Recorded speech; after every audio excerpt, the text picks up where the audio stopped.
Բարև Ֆակտոր TV հյուրը սոցիալ-դեմոկրատ հնչակյան կուսակցության կենտրոնական վարչության ատենապետ Համբիկ Սարաֆյանն է, ողջույն, պարոն Սարաֆյան։ Շնորհակալ եմ Ֆակտոր TV գալու համար։ Փետրվարին սպասում է Միացյալ Նահանգների փոխնախագահ Ջեյ Դի Վենսի այցը Հայաստանի Հանրապետություն, ինչպես նաև Ադրբեջանը, գնալու նախագահ Թրամփը արդեն իսկ հայտնել է, որ Հայաստանի հետ խաղաղ միջուկային համագործակցության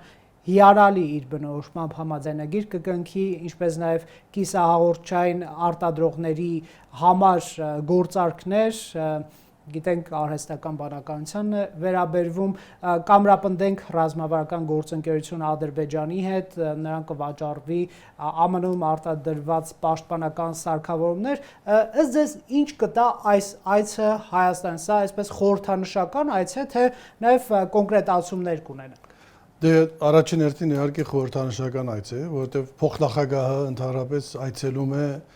նաև, ասենք, ներկայացնելով ինչ որ չափով համապատասխան պետությունում, ասենք, Միացյալ Նահանգների հետաքրքրվածության աստիճանը։ Բայց քաղաքական որոշումները բոլոր արդեն առնված են լինում նախորոք,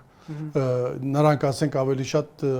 խորհրդանշական դերի մեջ են, միշտ այդպես է եղել պատմականորեն, բայց այս պարագայում պարզ է, որ Միացյալ Նահանգների համար այս տարածաշրջանը եւ հայ-ադրբեջանական հարաբերությունները ամենակարևորն են այս հանգրվանում, որովհետեւ եթե իրականության մեջ նայենք, սա միակ հաջողությունն է, գետնի վրա գործնականորեն հաջողության հասած իրենց կողմից, այսինքն Թրամփի կողմից նախաձեռնված այդ համաձայնության ծիրիսներ հաջողությունն է։ Եվ կներեք, հաճախ ենք տեսնում, որ Թրամփը հաճախ ցուցադրում է Փաշինյանին, Ալիևին իբրև իր հաջողության խորհրդանիշ։ Եվ նաև պատահական չէ այդ պատճառով էլ, որ Դավոսում իր երկու կողմը նստած էին Փաշինյանն ու Ալիևը։ Շոշափելի կարելի ասել միակ հաջողությունն է եւ նրա համար շատ կարեւոր է, որ այս հաջողությունը շարունակվի եւ ինքը կարողանա նաև ներկայացնել եւ Ամերիկայի ընտրողներին եւ ամբողջ աշխարհին, որ ինքը ասում է, չէ, ես 8 պատերազմներ ավարտեցի, ուրեմն ամենտեղ տեսեք ինչպես են հարաբերությունները բարելավում եւ կարծեք թե նա իր ամբողջ հիմնականում այսպես կշիռը այսօր դրել է այս տարածաշրջանի վրա, որովհետեւ նաև ամենակարևորը տնտեսական այնտեղ բավականին լուրջ ծրագրեր կան, որոնք եթե իրականացան, իսկապես եւ տարածաշրջանի երկրների համար, եւ նաեւ Միացյալ Նահանգների համար, եւ ինչու՞ չէ նաեւ ամբողջ այդ ուրեմն այս տարածաշրջանի հետ կապ ունեցող երկրների համար փոխշահավետ գործարք է լինելու։ Շատ լավ, տեսեք, Հայաստանում այսպիսի երկու տեսակետ կա, որ ԱՄՆ երաշխավոր չի, ընդամենը վկա է եւ անվտանգություն Թրամփի ուղի, դրանք ուղղակի թղթային եւ բառային մակարդակում են ԱՄՆ-ի մասին մեզ հիշեցնում,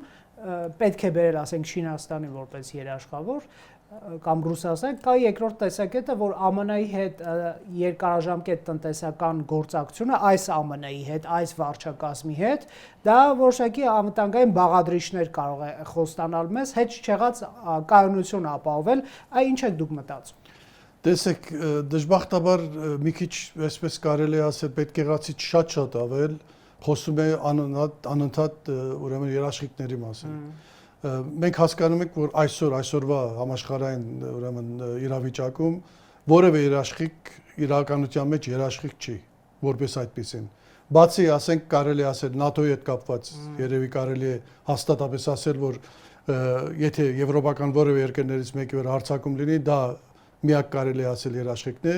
Օրինակ Ուկրաինայի հաշվով, տեսեք, արդեն քանի տարի անցել, 4 տարի համարյա, եւ ինչ է տեղի ունենում։ Մի իշխանափոխություն, ասենք, Միացյալ Նահանգներում եւ ամբողջ գլխիվար շուր եկավ աջակցությունը եւ նաեւ այն երաշխիքը, որ Ուկրաինայի կողքին է լինելու Միացյալ Նահանգները եւ ասենք արևմուտքը անվերապած է։ Այնպես որ ենթադրել կամ ասենք ակնկալել, որ այդ երաշխիքը գործնականում միշտ տեղի լինելու է, պատմականորեն էլ եթե նայենք, երևի միակ պարագան եւ միակ այսպես Եվրոպայում գոնե Կոսովոյի պարագան է, երբ Միացյալ Նահանգները ուղղակի բիրտ ուժով կարողացավ, ասենք, անկախացնել Կոսովոն սերբերից, ասենք, խլելով, այսպես կարելի ասել։ Սա միակ պարագան է, որ տեղի ունեցել։ Մնացյալ առումներով, եթե մենք մեր ամբողջ մարտավարությունը եւ նաեւ ռազմավարությունը հիմնում ենք այն հանգամանքի վրա, որ մենք ունենք մեր երաշխավորը եւ այդ երաշխավորը մեզ պիտի պաշտպանի, մենք կարող է շատ սխալվենք, որովհետեւ կարող են իրավիճակներ փոխվել եւ այդ երաշխավորի համար մենք արդեն չունենանք այն կարեւորությունը, որ ասենք նախկինում ունեցել ենք։ Դրա ավելի փոքր օրինակը կարելի է տալ 2008-ի տեսքով, երբ Միացյալ Նահանգները Վրաստանին նյութական հսկայական աջակցություն ցուցաբերեցին եւ այսպես ցուցադրական նրանք սատարում էին, բայց երբ Սահակաշվիլին նաեւ այդ հաշվարկը անելով միգուցե այսպես դրթեց Ռուսաստանին եւ Ռուսաստանը արձակվեց, ինչ տեղ ունեցավ, Միացյալ Նահանգները ոչ մի զինվորական միջամտություն չարեցին եւ գրեթե ամբողջ Վրաստանը գրավման հետակա է։ Ռուսաստանը չի երաշխավորի մեզ կամ Չինաստանը չի։ Ահա, ուրեմն Թրամփի ուղին։ Տեսակ, դուք արդեն հարցի պատասխանը տվեցիք, իհարկե չի պետք է երաշխավորի։ Եթե երաշխավոր էր, մենք այսօր ասած չէինք լինի, ինչպես տեսանք, մեր ենթադրած երաշխավորությունը, որ մեր ռազմավարական դաշնակիցը մեր սահմանները պիտի պաշտպանի, հանկարծ հարցականի տակ դրվեց մեր սահմանների այսպես թե ուր է վերջանում եւ ուր է սկսում Հայաստանի սահմանը։ Այնպես որ ես կարծում եմ ամենամեծ երաշխավորը մեր անվտանգության երկկողմանի փոխկախվածություններ լինելու տնտեսական, քաղաքական, ինչու՞ չէ նաեւ մարդկային զուտ առումով, երբ որ դու քո հարևանների հետ ճունես արճակատում եւ ճունես խնդիրներ, ինքնաբերաբար այդ նաև դրա կարիքը չես ունենում։ Այսինքն ինչքան խաղաղություն հաստատվեց մեր տարածաշրջանում, դա է գտնելու ամենակարևոր երաշխիքը, մնացյալը պիտի լինի նորմալ փոխհարաբերություններ տարբեր երկրների հետ, լինի տնտեսական առումով, ռազմավարական առումով եւ ինչու՞ չէ նաև ասենք զինվորական առումով, եթե դա հնարավոր է։ Իսկ ներկա վարչակազմի հետ տնտեսական ծրագիր ունենալ լինի դա Թրամփի ուղին, որը կոմունիկացիոն նախագիծ է, արդեն հայ-ամերիկյան ընկերություն է ստեղծվելու եւ արհեստական բանականության, ինչպես Թրամփն էր ասում, միջուկային խաղաղ համագործակցության մասին, սրանք ինչ կոմպոնենտներ են ընդհանրապես այս վարչակազմը չափազանց կարևորում է տնտեսական շահը, Վենեսուելայի նավթը բոլորին օրինակ, հա։ Այո։ Մեր օբյեկտիվ եւ ռեալիստական ակնկալիքը որը կարող է։ Տեսեք, միանշանակ այս վարչակազմը ամբողջ իր տրամաբանությունը Թրամփը չի թաքցրել առաջի օրվանից, հիմնել է արևտրային այսպես հիմունքների վրա, տնտեսական փոխշահավետության վրա։ Նրան ձևականորեն հետաքրքրում է ժողովրդավարության մասին խոսքերը, բայց իրականության մեջ նրան հետաքրքրում է թե ինչպես կարելի է ասենք եւ Միացյալ Նահանգների համար եւ նաեւ իր համար անձնապես փոխշահավետ գործարք լինել։ Ուրեմն ամեն ինչ գործարքային հիմունքների վրա է։ Եվ դրանով նաեւ դա պայմանավորվում, որ մենք պետք է համապատասխան մոտեցում ցուցաբերենք եւ ոչ այսպես մենք շատ հույսեր ունենանք անվտանգային առումով եւ նաեւ ասենք սխալ եզրակացություններ անելով համագործակցությունը սխալ ուղղության վրա դնենք։ Իհարկե, այնինչ որ տեղի ունենում միջուկային եւ նաեւ կիսահաղորդիչները, գիտեք, կիսահաղորդիչների առումով Միացյալ Նահանգների մանավանդ այս Թրամփի վարչակազմի մոտ շատ խիստ է դրված Միացյալ Նահանգների հեգեմոնիան պահելը եւ այդ պատճառով նրանք շատ առումներով օրինակ Չինաստանի սահմանափակեցին իրավունք ունենալու կամ գնելու կիսահաղորդիչներ Միացյալ Նահանգներից, օրինակ Nvidia-ն լինի, Micron-ը լինի, AMD-ն լինի։ Ուրեմն եթե մենք մտնում ենք Հայաստանում է բերում զարգացնում տեխնոլոգիան, դա հետաքրքիր է։ Շատ հետաքրքիր է եւ դա քիչ է քննարկվել մեզանում, գիտեք։ Գիտեք, դա դրա վրա պիտի ավելի ուշադրություն դարձվի, որովհետեւ դա շատ կարեւոր մի հանգամանք է։ Նրանք, այսինքն ուղղակի իրավունք տվեցին Nvidia-ին Հայաստան լինելով այն եզակի երկրներից, ում իրավունք է տրվում այս տեխնոլոգիան բերել եւ այստեղ զարգացնել։ Այսինքն նույնիսկ այսպես իրավունքի առումով, նաեւ ռազմավարական առումով, սա այն զենքերից է կարելի ասել, ոչ փոխաբերական իմաստով, որ Միացյալ Նահանգների համար շատ կարեւոր է, որովհետեւ եթե մրցավազք պիտի լինի եւ ասենք տեխնոլոգիական առումով եւ նաեւ ինչու՞ չէ ռազմական առումով, սա ամենակարևոր ուրեմն բաներից մեկն է լինելու ապագայի համար։ Եվ այդ պատճառով ես կարծում եմ Հայաստանի համար սա շատ կարևոր մի ձեռքբերում է եւ սա կարող է միայն սկիզբն է, որովհետեւ չեմ բացառում, որ նաեւ մյուս ուրեմն մեծ այդ AMD-ն լինի, ինչպես ասեցի, կամ Micron-ը, նրանց նաեւ իրավունք տրվի, եթե այստեղ հաջողություն ունեցավ Nvidia-ն, նրանք նաեւ զարգացնեն եւ այսինքն սիլիկոնյան հովիտ ունենալու մենք շատ լուրջ նախադրյալներ ունենք եւ կարեւոր ձեռքբերում է դա մեր համար, որովհետեւ լինելով մի երկիր, որ ունի բնական պաշարներ, որոնցով կարող է տնտեսություն զարգացնել, սա է լինելու մեր ամենագլխավոր դրամագլուխը այս ներկա այսպես իրավիճակում։ Շատ լավ, տեսեք, դուք խոսեցիք Հայաստան-Թուրքիա, Հայաստան-Ադրբեջան հարաբերությունից, ձեր նշածի երկրորդ տարբերակը այն է, իսկ դուք ասում եք, որ անվտանգության լավագույն երաշխիքը խնդիրները լուծելն է նրանց հետ, երկրորդ տեսակետը այն է, որ այս երկրները մեզ ուզում են ոչնչացնել եւ բոլոր դեպքերում ընդ որում եւ Ալիևի այդ խաղաղասիրական ժեստերը, ասենք դեպի Հայաստան տրանզիտի արգելքը վերացնել կամ բենզին վաճառել եւ այլն կամ գերիներ վերադարձնել, դրանք այսպես նպատակ ուներ միջազգային հանրության ԱՄՆ-ին կեղծ ուղերձներ տալ ադրբեջանական խաղաղասիրության վերաբերյալ ինչ որ դրական օգուտներ ստանալ Բաքվի համար եւ անհնար է կարճ ասած նրանց հետ գնալ խաղաղության ճանապարհով։ Սփյուռքում էլ ես գիտեմ, դուք ԱՄՆ-ից եք ժամանել, կան տարբեր տեսակետներ, այն դիսկուրսները, որ Հայաստանում կան, նույնը ինձ թվում է նույնությամբ այնտեղ են, հա։ Դուք ձեր ուժը ինչ եք մտածում այս առումով։ Մենք գիտեք, կարելի է լինել թերահավատ, կարելի է լինել շատ այսպես հաշվենկատ, բայց մի քանի անգամ ես այդ նշել եմ, մեկնված ձեռքը ուրեմն մերժել, սեղմել, որովհետև մենք ունենք նախապաշարումներ, կոպտակույն սխալ կլինի։ Պետությունը պիտի իր առջև դնի, ուրեմն որևէ ծրագիր, որ նրանք իրենց առջև են դնում կամ նախագիծ, նրանք պիտի ունենան այդ նախագիծը կարողանալ լուծելու հնարավորություն։ Չի կարող պետությունը իր առջև դնել խնդիրներ, որոնց լուծման միջոցները չունի։ Մենք տարիներ շարունակ այդ մոտեցումով ենք մենք Գնանք Սփյուռքյան գործիչները, որոնք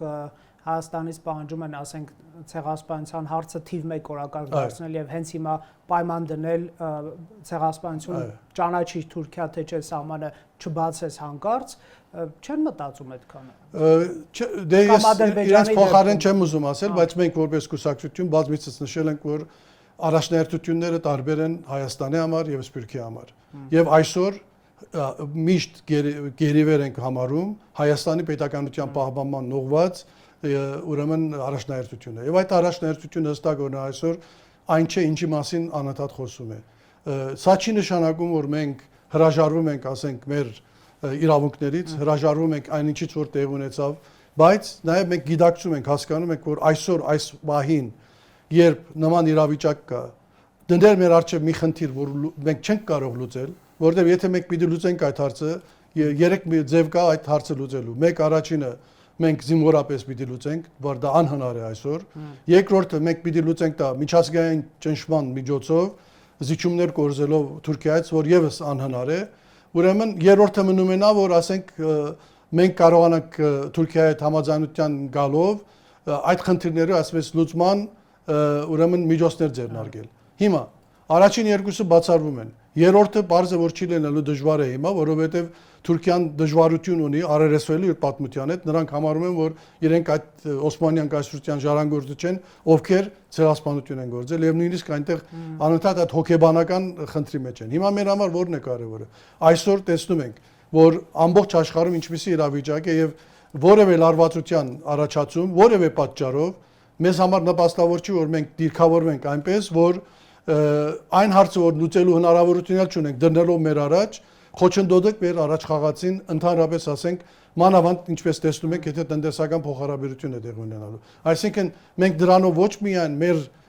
մեր համար, Հայաստանի համար ենք մենք սահմանափակումներ առաջացնելու, այլ նաև այն գաղափարի, որ ասենք Միացյալ Նահանգների կողմից այսօր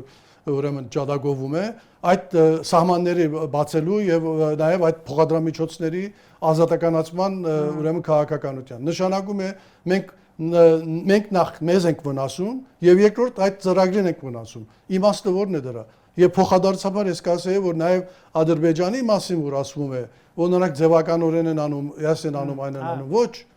Ադրբեջանը նույն հաշվարկն է անում տարբեր առումով։ Ադրբեջանն էլ է հասկանում, գիտակցում, որ այս ծրագիրը Միացյալ Նահանգների համար, Եվրոպայի համար շատ կարևոր ծրագիր է եւ նրանք որևէ քայլ չեն կարող անել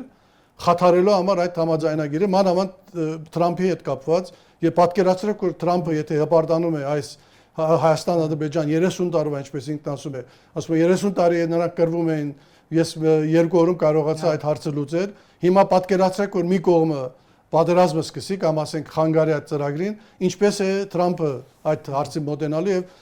միանգամից հստակ է, որ Ադրբեջանի համար շատ վատ կստացվի։ Այդ պատճառով հիմա ստեղծվել են այն պայմանները, որ հնարավորություն են տալիս եւ մեզ եւ Ադրբեջանին այսպես մի քայլ առաջ գնալու, փոխվստահության այսպես քայլեր անելով, սկսելու վստահել իրար, նաեւ հայելային կերպով այդ նույնը տեղի ունենում արդեն Թուրքիայի հետ։ Ու եթե մենք կարողացանք այդ հարցերը լուծել, բոլորի համար փոխշահավետ տնտեսապես եւ այլ առումներով հարց է լուծվում, դեմոգրաֆիկ նաեւ հարց է լուծվում, եւ ես կարծում եմ, որ բոլորն շահագրգիռ պիտի լինեն, որ իսկապես այս տարածաշրջանում այդ խաղաղությունը հաստատվի, որպեսզի բոլոր երկրներն կարողանան օգտվել եւ վերջի իրենց քաղաքացիների կյանքի ուրեմն որակը բարձրացնեն եւ բարելավեն եւ բարգավաճի երկիրը։ Եվ իթե կհամաձայնվեք, մեր խնդիրը պետք է չլինի Սփյուռքի ուժեղացումը։ Հիմա կասեն ապազգային եւ հակապետական ինչ-որ բան ես ասում, բայց եթե Սփյուռքը ուժեղանում է, Հայաստանն է, չէ՞, թուլանում Հայաստանից գնացածների հաշվին եւ վստահ եմ դուք ամեն օր ԱՄՆ-ում լինի, թե եվրոպական որևէ մայրաքաղաքում կհանդիպեք Հայաստանից հեռացած անձանց, ովքեր իրենց երեխաներին տարել են պատերազմից փրկելու նպատակով, բանակ չծառայելու նպատակով, սա այսպես մի քիչ նույնիսկ անպատվաբեր է եղել ընդունել, որ մարդիկ հաճախ այդ պատճառով են գնում, բայց շփվում են, գիտենք, չէ՞, բոլորս էլ ունենք այդպիսի ծանոթներ եւ պատմություններ շատ լավ տեղյակ ենք։ Ընդհանրապես այս մարդիկ, որ հիմա դրսում են ապրում, ձեր գնահատմամբ, եթե իրապես խաղաղություն հաստատվի մեր երկրի շուրջ եւ պատերազմներ չտեսնենք, հա, կմտածեն Հայաստան վերադարձի մասին։ Դե իհարկե ես այնց փոխարեն բայց տրամադրությունն է, էլի։ Տեսեք։ Շատ հստակ է, որ ես անձնապես ունեմ մի քանի ծանոթներ, ովքեր ոչ միայն իրենց զավակները բանակ չծառայելու համար երկրից դուրս եկան, երկրից դուրս եկան Հայաստանից արտագաղթեցին, որովհետև ընդհանրապես ապագա չէին տեսնում իրենց երեխաների համար։ Այսինքն միայն անվտանգային խնդիրը չէ։ Միայն անվտանգային խնդիրը չէ, միանշանակ։ Իհարկե, այսինքն մարդիկ նայում են տեսնեն ինչպես է հերանեկարը ինչպիսին է։ Այստեղ է ամենակարևոր բեգումը որ պիտի լինի։ Այսինքն մարդիկ պիտի հասկանան, որ ընդհակառակը Հայաստանում ապրելը, վերադառնալ հայրենիք եւ ապրելը շատ ավելի բարենպաստ պայմաններ է ստեղծելու իրենց եւ իրենց ապագա սերունդների համար, քան ուրեմն եվրոպական կամ Միացյալ Նահանգներում ապրել։ Հիմա այստեղ մի շատ այսպես գործնական խնդիր է առաջանում եւ նաեւ ստատիստիկական աստեղ բան ունի, որ եթե մարդիկ ասենք 5 տարուց ավել, 10 տարուց ավել, 15 տարուց ավել ապրում են մի երկրում, դժվար է լինում վերադարձի հարցը, որովհետեւ արդեն նրանք ինտեգրվում են ամբողջությամբ գործով, այո, ու շատ դժվար, բայց ունենք նախադեպեր, արդեն ես մի քանի հատ տեսել եմ, որ մարդիկ վերադարձել են նույնիսկ 20-25 տարի ապրած լինելով Միացյալ Նահանգներում եւ վերջերս մի քանի ամիս առաջ մեր աշխատակիցներից մեկը վերադարձավ Հայաստան։ Ուրեմն տեսնում ենք Հայաստանի հեռանկար պետք է տեսնեն մարդիկ։ Մարդիկ պիտի տեսնեն, այո, մարդիկ արդեն ամբողջ արտագաղթը այդ 30 տարվա ընթացքում ինչի պատճառով էր։ Հիմնականում քաղաքական որոշ մաս կար, նաեւ այդ անվտանգային մտահոգությունը կար, բայց շատեր արտագաղթեցին, ովքեր զավակել չունեն կամ տղաները արդեն մեծ էին տարիքով։ Այսինքն միայն դա այսպես նայել այդ արտագաղթին միայն ապահովության կամ անվտանգության տեսանկյունից ճիշտ չէ։ Եվ իսկապես եմ ասում, հերանեկարը, որ այսօր տեսնում ենք Հայաստանի առումով, շատ ավելի պայծառ է, քան անցյալ տարի այս օրերին, ինչի մասն էր հիմնական խոսակցությունը։ Անցյալ տարի այս օրերին խոսում էր այն մասին, որ Ադրբեջանը հարցակվելու է, ուրեմն Զանգեզուրի միջանցքը բացելու է թե ոչ եւ ով է կանխելու եւ նաեւ ունիսկ այդ մտահոգություն ունենք, եթե հիշում եք, որ մանավանդ դեկտեմբերին այսպես, որ եթե հարցակվի ով է լինելու կանխողը, մանավանդ եթե իշխանապողությունները դնանում Միացյալ Նահանգները եւ ուրախացել էինք այդ օրերին, որ այս ռազմավարական խարտիան ստորագրվեց Հայաստանի հետ Միացյալ Նահանգների, այն հույսով որ գոնե սա զսպիչ կդառնա, անշուշտ եթե նոր եկող վարչակարգը չչեղարկի։ Իսկ ինչպես տեսանք, ոչ միայն չչեղարկվեց, այլ դրա վրա շատ ավելի ավելացան արդեն գործնական քայլեր, որոնց հիմա պատուղները մենք տեսնում ենք, որ կան։ Շատ լավ, դուք հանդիպել եք վարչապետ Նիկոլ Փաշինյանին, ընդհանրապես ինչպես եք վերաբերվում հայաստանյան ներքաղաքականության, ես գիտեմ Սփյուռքի գործիչները շատ չեն սիրում այդ թեմայով խոսել, որոշակի որ հարվածների են ստանում, հարվածների են արժանանում այս կամ այն թիմերից, բայց դե եկեք անենք այդ բանը, պարոն Սարաֆյան, հիմա, չգիտեմ, արտաքին քաղաքականությունից փոքր-ինչ խոսեցինք, տնտեսություն, արդյոք Հայաստանի տնտեսությունը գնում է ճիշտ ճանապարհով, արդյոք մեր ներքին խնդիրներ, օրինակ եկեղեցու շուրջ ենք տեսնում որոշակի զարգացումներ, մեկ պորտկումներ, մեկ ավելի հանգիստ իրադրություն կաթողիկոսի հեռացման պահանջով, արդեն վարչապետն է զբաղվում 10 եպիսկոպոսների հետ, չի հոգնեցնում ձեզ հայաստանյան ներքաղաքականությունը, թե միայն մենք ենք կշտացած։ Չէ, տեսեք, իհարկե մեզ հետաքրքրում է, նաև որպես կուսակցություն է, նաև այստեղ Հայաստանի շրջանի կուսակցության միավորը նաև մեր հետ փոխկապակցված լինելով, մեզ շատ է հետաքրքրում Հայաստանի ներքին կյանքը, եւ ես կասեի, որ մեր ամենամեծ այսպես մտահոգությունը եղել է տասնյակ տարիներ եւ մնում է քաղաքական դաշտի այսպես անառողջ եւ նաեւ անբովանդակալից ուրեմն իրավիճակը։ Այսինքն մենք միշտ ակնկալել ենք եւ ցանկացել ենք, որ քաղաքական բանավեճը լինի գաղափարական հիմունքների վրա, ծրագրերի վրա, տեսլականի վրա, այսինքն բանավիճեն կողմերը, մանավանդ ընտրություններն են գալիս, օրինակ ակնկալությունը նաև որ այդ ընտրությունները լինեն ոչ միայն արևելումի հետ կապված, այսինքն մենք պրոռուսական ենք, թե պրոարևմտյան ենք, դա քաղաքական կատեգորիա չի, եթե այսպես ասենք։ Պիտի լինի, թե ինչպիսի զարգացում ենք նախատեսում, պատկերացնում Հայաստանի, այսինքն Հայաստանի քաղաքացին, Հայաստանի ընտրողը պիտի հնարավորություն ստանա կարողանալու համեմատել տարբեր կուսակցությունների, խմբավորումների, դաշինքների տեսլականը Հայաստանի ապագայի նկատմամբ եւ չի կարող դա սահմանափակվել միայն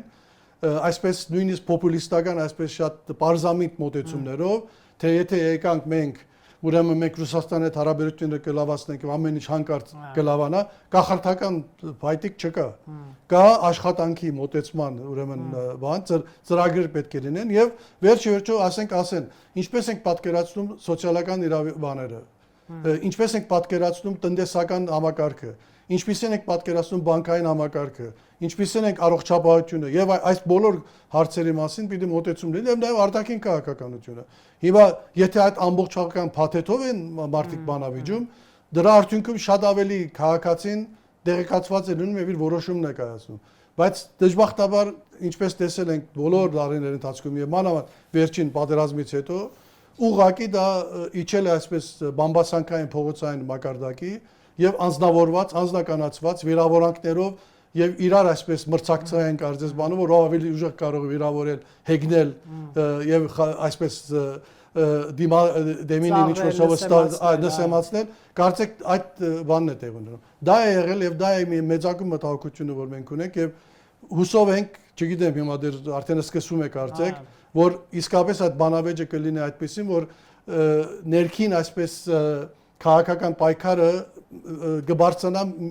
ես չեմ ասում, որ իդեալ մակարդակի է բարձրանալու, ոչ, ամբողջ աշխարհում է փոխվել ամեն ինչ, որովհետեւ սոցիալական մեդիան շատ բան է փոխել, բայց գոնե այդ մշակույթը պետք է մտցվի վերջը մի ինչ-որ ձևով եւ փոխանակ ամբողջ ժամանակը վատնելու դեմինը փնովելու մեջ պետք է լինի, թե ես ինչ եմ անելու, մենք ինչ ենք անելու եւ մենք ինչ ենք ձեզ առաջարկում Հայաստանի քաղաքացի որպես։ Սա եթե սա տեղի ունեցավ, ուրեմն առաջընթաց կլինի, եթե չեղավ, դժբախտաբար ձեր ասածի նման այդ շատ տգեղ պատկերներն են անընդհատ կրկնվելու։ Հետաքրքիր է ձեր կուսակցության հայաստանյան գրասենյակ, այսպես կոչենք, ունի քաղաքական ծրագրեր 26-ի հետ կապված։ Քննարկում են, այո, ունեն, քննարկում են եւ քննարկում է ընտրություններին մասնակցելու ուրեմն ձևաչափը, մոտեցումները եւ իհարկե եթե լինի, միանշանակ եթե մենք դա ասում ենք, ուրեմն եթե պիտի Ընչակյան կուսակցությունը այստեղ արդեն իր հայտը ներկայացնի մասնակցելու, ծրագրային ուրեմն դրույթներով է մասնակցելու, քաղաքական պլատֆորմով է մասնակցելու, այսինքն լուրջ ծրագիր է ներկայացվելու Հայաստանի ներքին, արտաքին, տնտեսական, մշակութային տարբեր ոլորտներում մեր պատկերացումներով։ Իսկ ինչու ծրագրային եւ գաղափարախոսական չի այս մեր ներքին պայքարը, մի քիչ կամ էլ եկեք մեզ քննադատենք, մի քիչ էլիտիստական չի այդ ակնկալիքը, որ կնստեն ինչ-որ խելացի քաղաքական գործիչներ, մեզ անվտանգային կոնցեպտներ կառաջարկեն, տնտեսական զարգացման վեկտորներ, միգուցե այս քաղաքականություն, սա, գիտեք մեր բերանը ոնց են փակում, ասում են, տեսեք ԱՄՆ-ում ինչ է տեղի ունենում, նախագահ Թրամփը որևէ սահման չունի պիտակավորելու իր մրցակիցներին շատ կոպիտ բառապաշարով, նրանք էլ իրենց հերթին, այսինքն մենք թրենդի մեջ ենք, այսպես ասած։ Միանշանակ դրա համար ասեցի, որ փոխվել է, բայց համարենք, որ բանը Թրամփի մոտեցումը եզակի իրավիճակ է, որ երկար չի տևելու, որովհետև ինչպես տեսանք, երբ որ փոխվեց, այո, նրանով նաև նա սանցազերծեց, այսպես կարելի ասել, այդ ամենավատ սովորույթը եւ նաեւ այդ Ամերիկայում նախքան իր քաղաքական պայքարի մեջ մտնելը իր խոսքերի 10% ասող որևէ քաղաքական գործիչ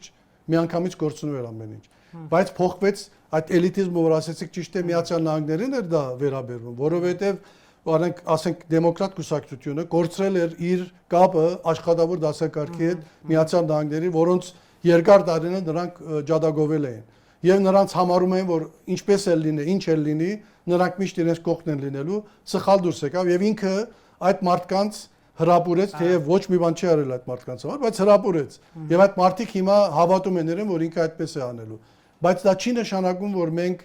պիտի, ասենք, օրինակ վերցնելով ամենավատ օրինակով մենք առաջնորդվենք։ Ընդհակառակը դա պիտի արվի, գիտեք, երբ որ խոսում եմ քաղաքական պլատֆորմի մասին, պլատֆորմը չի նշանակում վերացական գաղափարներ, որոնց ժողովուրդը հասու չի լինի, այլ պիտի լինի ժողովրդին հասկանալի լեզվով բացատրել, որ ինչպիսի ապագա ենք մենք տեսնում ժողովրդի համար։ Օրինակ մեր կուսակցության սկզբունքային մոտեցումը սոցիալական արդարությունն է եղել եւ մնում է։ Այսինքն այդ սոցիալական արդարությունը ապահովված պիտի լինի։ Այսինքն այն դասակարգը ժողովրդի, որ ասենք միջին դասակարգը, աղքատ դասակարգը, պայմաններ պիտի ստեղծեն, որովհետեւ այդ մարդիկ կարողանան հաջողություն ունենալու հնարավորություն ունենալ եւ դրանց հետ կապված ծրագրեր պիտի մշակվեն, որոնք նաեւ հիմնված պիտի լինեն իրատեսական ուրեմն հաշվարկների վրա, այլ ոչ թե պոպուլիստական երազների վրա, օրինակ մենք չենք կարող ասել, որ բոլոր ասենք մանր բաները պիտի Թուրքից ուրեմն ազատվեն, սա պիտի անենք, նա պիտի անենք, դու պիտի կարողանաս դրանք հիմնավորել երկրի ասենք եկամուտներով, եթե դու դա չես անում, ուրեմն հեքիաթի նման է լինում։ Երբ որ բայց սկսվի կտեսնեք, որ կլինեն նաև, ասենք, think tank-եր բաներ, որոնք ուսումնասիրություններ կհրապարակեն։ Ես չեմ հանդիպել դժբախտաբար։ Ոչ մի ուսումնասիրության, որտեղ կասի, որ եթե սա անենք, ասենք, ինչ ունենք, եթե այսպիսի մոտեցում ցուցաբերենք, այս քաղաքականությունը վարենք, ինչ կարող է լինել։ Մինչդեռ ԱՄՆ-ում նույն ԱՄՆ-ում, որին մի քիչ մենք փորձեցինք քննադատաբար վերաբերվել, կան քաղաքական ուժերի թիկունքում ուժեղ մտակենտրոններ, think tank-եր, որոնք անգամ ծրագրեր են, հա, մշակում Հայաստանում, վերնագրային մակարդակով թոշակները կկրկնապատկենք, աշխատավարձերը կեռապատկենք, ոսկե սարեր, ոսկե ձկնիկներ։ Այո, այդտեղը որ այդ ուսումնասիրությունների հիման վրա եղած պիտի լինի եւ ավելին ես մի քանի անգամ դա նշել եմ, երբ որ արդեն Հայաստանը բացվում է հիմա ամբողջ աշխարհին, մեզ շատ կարեւոր է իմանալ թե այդ բացվելը ինչ հետևանքներ է ունենալու ներքին արտադրողի համար, սպառողի համար, գործադուի համար եւ ասենք ինչպիսի դրական եւ բացասական հետևանքներ կարող ունենալ եւ ինչ պետք է անել, որպեսզի նաեւ այդ պաշտպանվածությունը լինի եւ նաեւ մրցակցային պայմաններ ստեղծվեն Հայաստանի արտադրողի համար, որ կարողանա ասենք իր ապրանքները կարողանա արտադրել եւ արդեն իր հարևաններին վաճառել, որովհետեւ մենք քանի որ զրկված ենք եղել այդ հնարավորությունից, ասինքն երկու կողմից շրջապակման տակ Վրաստան այդպեսի այսպես շուկա չէր կարող լինել, Իրաններ իր հերթին, բայց հիմա բոլորովին ուրիշ իրավիճակ է ստեղծվել եւ այդ պատճառով էլ ես կարծում եմ այսպես եզակի առաջի խոսակցությունն է որ ես ունենում եմ այսօր այս հարցերի հետ կապված ես ասենք շատ կցանկանայի որ շատ լիներ նման խոսակցություն եւ նաեւ այդ ուղղությամբ ինչու՞ չէ ներդրում լիներ որպես այդ մտակենտրոնները ստեղծվեն եւ այդտեղից աշխատանքը տանեն։ Դե պարոն Սարաֆյան, ինչու քաղաքական ուժերը տառապեն եւ ինչ որ ծրագրեր գրեն տնտեսական, եթե կարելի է խոսել թրքացումից եւ թեման փակել, հա, որ սահմանը բացվի, մենք կթրքանանք։ Դրանով փակել թեման, այլ օրինակ չառաջարկել, թե սահմանը բացելու պարագայում ինչպես պաշտպանել Հայաստանի Հանրապետության տնտեսությունը։ Դա մի քիչ ավելի բարդ գործիքակազմ է, քան ուղղակի ասել կթրքանանք եւ այլն եւ այդպես շարունակ։ Այո, հենց ինչպես ասեցի, դժբախտաբար պիտակավորումը հասել այնպեսի գիզակետի, որ հնարավոր չի լինում բանավիճել, նորմալ բանավիճել, հնարավոր չի լինում այսպես իրար հետ չհամաձայնվել, համաձայնվել, որ չենք համաձայնվում, չի լինում։ Անմիջապես հարցը գնում է այդպես չափազանց, այսպես կտրուկ ծայրահեղ բնութագրումների